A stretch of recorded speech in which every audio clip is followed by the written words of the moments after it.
بسم اللہ الرحمن الرحیم۔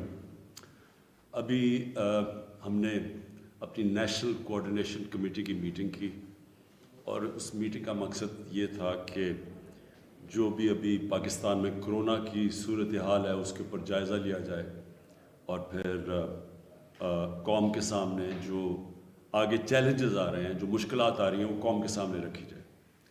دیکھیں، جو ابھی تک صورتحال ہے وہ اگر ہم نے بحیثیت قوم سب نے مل کے اس کی احتیاط نہ کی اور ابھی سے پریکاشنز نہ لیے تو جس طرح نظر آ رہا ہے کہ ہسپتالوں کے اندر جو کرونا کے مریض ہیں وہ بڑھتے جائیں گے اور ایک ایسا وقت آ جائے گا کہ ہسپتالوں میں جگہ نہیں ہوگی۔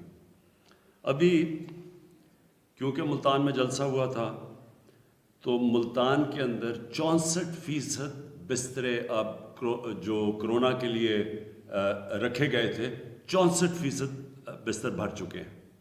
یعنی جب لوگ جمع ہوتے ہیں، کرونا تیزی سے پھیلتی ہے، اس کے تھوڑے وقفے کے بعد، یعنی جب ایک ایونٹ ہوتا ہے اس کا پھر ایک تھوڑا ٹائم لیگ ہوتا ہے، یعنی کہ ہفتہ 10 دن، اس کے بعد جب وہ افیکٹ ہوتے ہیں مریض تو اس کے بعد وہ نظر آنا شروع ہو جاتے ہیں ہسپتالوں میں۔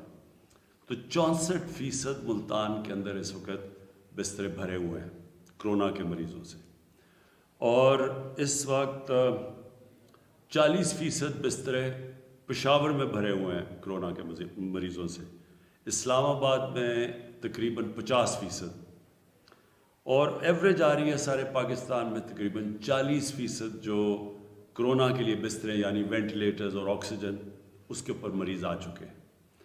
کہنے کا مقصد یہ ہے کہ کرونا کے کیسز بڑھتے جا رہے ہیں، ہمارے سامنے سردی آ رہی ہے، سردی بڑھتی جائے گی۔ سردی میں مسئلہ کیا ہوگا؟ مسئلہ یہ ہوگا کہ کرونا پھیلتی کدھر ہے؟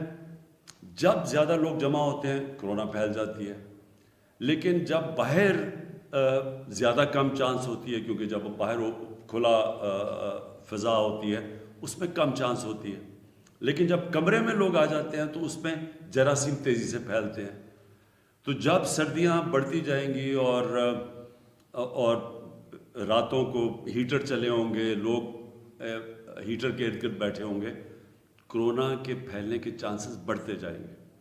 تو اگر آج صورتحال یہ ہے کہ سارے پاکستان میں ایوریج پہ 40% بستروں پہ اگر کرونا کے مریض آ چکے ہیں تو یہ خود ہی اندازہ لگا لیں کہ اگر اسی ریٹ پہ بڑھتا گیا، اسی ریٹ پہ کرونا پھیلتا گیا، یہ جو ہمارا سیکنڈ ویو آیا، وہ جو دوسرا ویو ہے، اگر اسی طرح بڑھتا گیا تو ہمارے تو ہسپتال بھر جائیں گے۔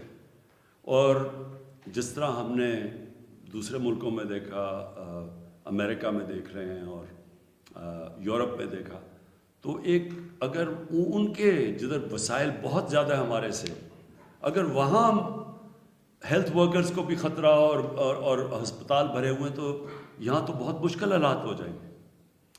کہنے کا میرا مقصد یہ ہے کہ یہ ہے ٹائم، ہم ساری قوم مل کے احتیاط کریں، ایس او پیز پہ چلے۔ ایس او پیز کا مطلب یہ کہ سب سے بڑا ایس او پی یہ ہے کہ یہ منہ کے اوپر جو آپ کور کرتے ہیں تو بہت کم چانس ہو جاتی ہے جراثیم پھیلنے کی، اس سے کرونا پھیلنے کے چانسز کم ہو جاتے ہیں۔ اگر آپ نے لوگ ارد گرد بھی آپ کے ہیں اور اگر آپ نے ماسک پہنا ہوا ہے تو چانسز کم ہو جاتے ہیں۔ تو سب سے پہلا تو یہ ایس او پی ہے۔ دوسری چیز کہ ہمیں جب پتہ ہے کہ لوگ جب جمع ہوں گے تو کرونا پھیلے گا، تو میں آج سب سے اپیل کرتا ہوں، یہ جو پولیٹیکل پارٹیز کر رہی ہیں، میں ان کو آج اپیل کرتا ہوں کہ یہ جلسے جلوس سے کوئی گورنمنٹ کو کوئی فرق نہیں پڑنے لگا، لیکن لوگوں کی جانیں خطرے میں جانے لگی۔ جلسے جلوس تو ہمارے سے بڑے کس نے بڑے جلوس کیے ہیں؟ تو جلوس سے کیا ہوگا؟ گورنمنٹ چلی جائے گی۔ لیکن جب آپ یہ جلسے جلوس کرتے ہیں، لوگ قریب آتے ہیں ایک دوسرے کے، اور میں زیادہ تر دیکھتا ہوں لوگوں نے یہ ماسک بھی نہیں پہنے ہوتے، تو اس سے تو پھیلنے کا آپ چانسز بڑھاتے جاتے ہیں۔ تو جب پہلے ہی پھیل رہی ہے، جب ہمیں پتہ ہے کہ کرونا پھیلتی جا رہی ہے، بسترے بھر رہے ہیں، میڈیکل ورکرز جو ہمارے ہاسپٹل ہیں، جو ہماری نرسز ہیں، ہمیں جب پتہ ہے کہ ان کے اوپر پریشر پڑتا جا رہا ہے، تو یہ جلسے جلوس 2-3 مہینے کے بعد کر لیں تاکہ لوگوں کی ہم جان خطرے سے بچائیں. میں یہ باقی جو شادی ہال کہ ہم نے بند کیا ہوا ہے اور جو اس کے علاوہ اسکولوں کو ہم نے بند کر دیا ہے, ہم نے ریسٹورینٹس کو بند کر دیا کیونکہ ہمیں پتہ ہے اندر جب لوگ بیٹھتے ہیں اور کھانا کھاتے ہیں تیزی سے کرونا پھیلتی ہے. اور مجھے ان سب لوگوں سے جب ہم ان سے بات کرتے ہیں, ہم نے علماء سے بات کی ہے, وہ جب کہتے ہیں کہ ایک طرف آپ کہہ رہے ہیں کہ مسجدوں میں SOP فالو کرو, ایک طرف لوگوں کے روزگار بند کر دیے ہیں اور دوسری طرف جلسے جلوس ہو رہے ہیں, تو یہ ہمارے لیے مشکل پیدا کر رہے ہیں. دوسری چیز, ویسے ہی ایک ساری دنیا میں جب سیکنڈ ویو آیا ہے تو SOPs کو امپلیمنٹ کرنا مشکل ہوا ہے, باقی دنیا کے لیے بھی.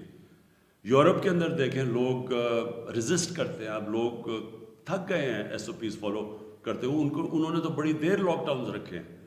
آج انگلینڈ کے اندر پھر لاک ڈاؤن ہو گیا ہے, کیلیفورنیا میں مکمل لاک ڈاؤن ہے. تو ہم نے تو اپنے ملک کو بچایا تھا لاک ڈاؤن سے, اس لیے کہ لوگوں کا روزگار متاثر ہوتا ہے. کیسے جو دیہڑی دار جو بیچارہ غریب طبقہ ہے وہ سب سے زیادہ متاثر ہوتا ہے. تو اس لیے یہ بڑا ضروری ہے آج ہم اپنے آپ کو یہ کرونا سے بچائیں, اور بچائیں SOPs فالو کریں.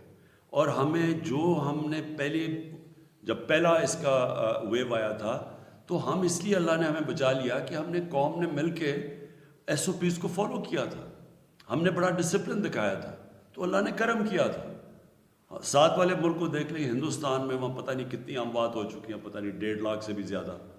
ادھر ایران میں اس وقت بڑے برے حالات ہیں لوگوں کے, سیکنڈ ویو آیا ہوا ہے, ادھر 300 400 لوگ دن میں فوت ہو رہے ہیں. اس کے مقابلے میں پاکستان کو تو اللہ نے بچایا ہے. تو اگر ہمیں اللہ کی مدد چاہیے تو پہلے ہم اپنی مدد کریں, اور اپنی مدد یہ ہے کہ سب SOPs کو فالو کریں.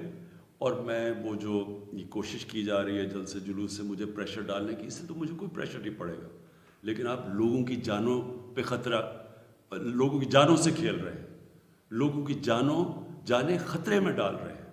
تو میں سب سے آج اپیل کرتا ہوں کہ یہ سردیاں آ رہی ہیں, یہ اگلے 2 مہینے اللہ کرے کہ ہم صحیح گزار لیں, لیکن ہمیں پتہ ہے کہ ساری دنیا میں سیکنڈ ویو آ رہا ہے سردیوں میں, تو اپنے لوگوں کو سردیوں سے بچائیں. اس سے ہمارے ہیلتھ ورکرز متاثر ہوں گے, ڈاکٹرز, نرسز, ہمارے ہاسپٹلس پہ پریشر پڑے گا, ہمارے بوڑھے لوگوں کے جن کو خاص طور پہ کرونا کی وجہ سے جن کی جانوں کو خطرہ ہوتا ہے ان پہ پریشر پڑے گا, جن کو کوئی بیماریاں ہیں ان کے اوپر پریشر پڑے گا کرونا کی وجہ سے. اور ان سب کے لیے میں آج اپنی قوم کو اپیل کر رہا ہوں کہ احتیاط کریں اور SOPs کو فالو کریں.